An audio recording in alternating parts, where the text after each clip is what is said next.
When we talk about, like, a lot of people are afraid, oh, we don't want to end up like, like Australia, like now Austria, all these countries that are sort of marching to the sort of like globalist parade. I don't know what to even call it. Like they're just joining the ranks of the Great Reset.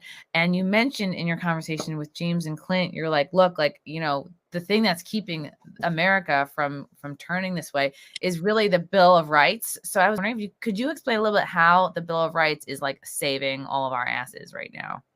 So the Bill of Rights is the law of the land. Okay, so that's all the courts abide by it, like, well, most of the courts, except for the ones with the activist judges, but the courts abide by it. And as the courts work their way up, from the state into the federal courts, and they go through the levels, they get to SCOTUS. And SCOTUS, thank God, has a constitutional SCOTUS heavyweight on it right now. So it's going to have, hopefully, a constitutional result.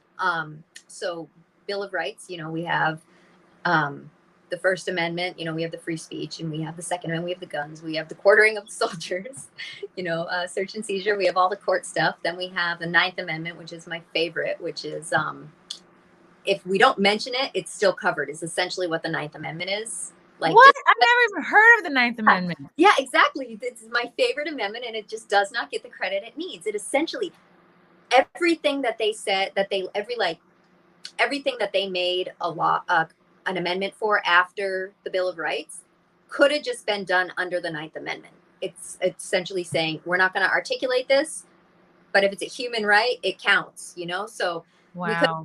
Women could have voted under the Ninth Amendment. No way. Abolished under the Ninth Amendment. And in Wyoming, women did vote under the Ninth Amendment.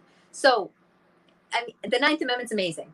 But it's the 10th Amendment that is going to save America, because that is states' rights. And the government can come down with any sort of crap they want, and the state has the right to say no. And that's what we're seeing Ron DeSantis doing. Yeah, like a bad bitch. He's threatening it. I know people who have moved to Florida just for him. He's honestly like my number one reason. I don't like the weather. I don't want muggy and alligators and really. Okay, yeah. Keep your kids inside. Yeah. Don't leave them. Don't put a lot of alligator treats on them. Keep them in. I want that, but I love Ron. Like that's the kind of that's the kind of person that I want to be in charge of my state. It's somebody who isn't gonna let the federal government, hurt his people. Essentially, it's like, you stay away. Like, I'm gonna build a militia against you. And that's the kind of zero FUCKS person that I want running things. I appreciate you not cursing. You can definitely curse if you want, but you're a lady. You're a classy lady, Josie. I'm a classy lady, and I'm a mom. And so oh yes, of course. Yeah, that helps too. Before there were kids around me in my life, I cursed a lot more.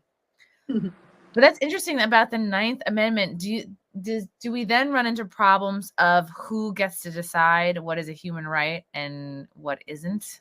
Anything that doesn't mean another human has to do it for you. So healthcare is not a human right. It's a positive right as opposed to a negative right, because it's something I see really nice. Schooling, education, somebody has to do that for you. It's not a human right, but then you come to things like self-defense. That's a human right. You have the right to not be tortured by your government. That's a human right. Wow. Yep. That's a really good, easy way to put it.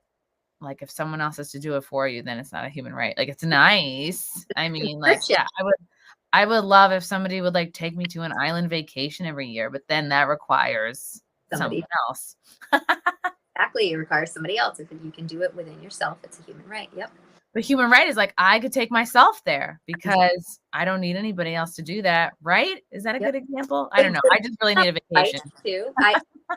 Natural right, but sometimes also human right and civil right, because human rights and civil rights are natural rights. Those are all natural rights, but they break them up almost for a level of privilege, because they're all natural. You're born with these rights. Your human rights you're born with your civil rights, so there's no reason to call them different things. They're all natural rights, Yeah. But yeah, I jump between. I'm never differentiating when I say human right or civil right. It's all a natural right to me. Yeah. Maybe she's born with it. Maybe it's a civil right. That doesn't sound as good.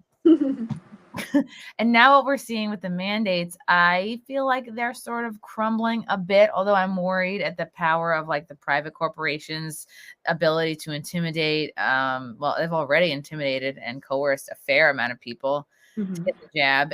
But now it's come out that I think the courts turned down that they're trying to get federal contractors.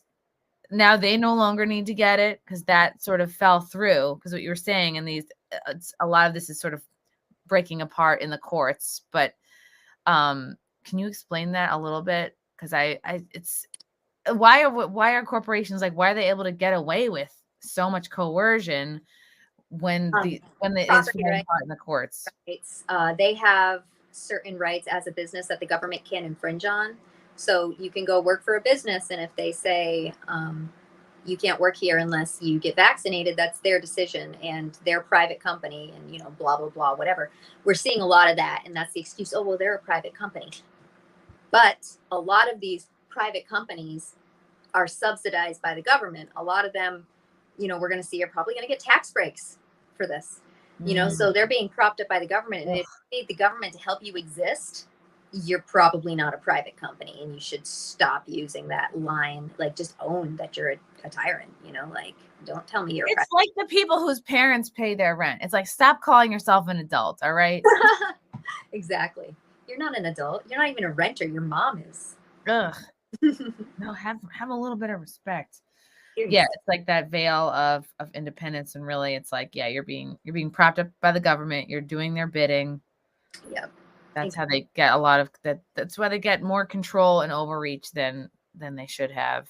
Yeah, and I think a lot of these corporate people were promised a seat at the head of the table in the New World Order, and so that's why they're like, okay, well, I'll comply. Right. They're finding a lot of their people are not replaceable. You know, there's shortages now. You know, we see it in the supply chain, we see it in hospitals, and you know, they screwed up. But we're seeing places that are like eager to drop it too, like Disney. Disney dropped their mandate. You know, really? Yeah, Disney did. I mean, that's Florida. And then Ron DeSantis protected a health agency, and then they're like, "Oh, we'll just drop our mandate too." One of the big health providers down in Florida dropped it. Wow. So people, when they don't feel like, they'll do it as long as the federal government says they have to, but when their governor says you don't have to do that, not everybody keeps doing it. Yeah, I was seeing this was Josh from Break the Cycle. He tweeted out, tomorrow we were supposed to be walked out of the building if we were not vaxxed at work. Everyone in my department said today would be our last day if that was the case, and then the mandate has been retracted. Resist at all costs. So it is exciting to see that human beings are less replaceable than maybe they thought they were at their jobs. And I think we really started to see this with a lot of the pilot sort of sick flu or freedom flu, whatever they were getting. A couple the freedom flu. That was very exciting for me to see. I was like, okay, wow, like maybe people know their power, like the truck drivers know their power, you know. They know, they're like, well, we're just going to stop working and you're going to get screwed. And so little by little they're, you know, lifting the mandate or things like that. What was making me infuriated about this, which was really too much for me, was they were not letting people get religious exemptions. They were letting you file it, but it had to be approved, and they just were Xing everything, like not approving any religious exemptions. I mean, wow. That's Hasidic Jews aren't vaccinated. Jehovah's Witnesses aren't vaccinated. You know, Catholics, yeah, because of the fetal cells, yeah. Exactly. So they were, you know, and they were refusing these. So they're putting, you know, these like abused minorities out of work, you know, over something that is literally against their religion. So that was really tough to watch happen too. Yeah, that's heartbreaking. Again, it's like they're breaking up the families, breaking up your religion, like the things that like kind of make you whole. Yeah, not able to. Yep, that's the plan. You know, you can't work, you can't support yourself. You're going to have to depend on the government. You know, but then what's the next step too? Like, oh, you can't get welfare without your shot. You know, or your chip or whatever. Yeah, I agree. Yep, that's where it's going. So you have to figure out a way to be self-sustainable and not need to depend on them, because it's going to get very ugly, and we have to get to red states. You know, we have to find a place that's safe for us and safe for our children, and you know, and building your own, like what you're doing, like, and like what I'm doing too, like finding your you know, building your communities. It's like, I have friends from the internet I've never even met or like seen in person, like closer than I've been with, you know, people my whole life, friends and family I've known my whole life. It's like, no, people I've met in the last 2 years. I feel like we vibe and get each other, and I feel more support from them. So exactly, I'm like, you know, I think I found my tribe. You know, I found people, and you know, and they're all over the place, and they feel exactly the way I do about things.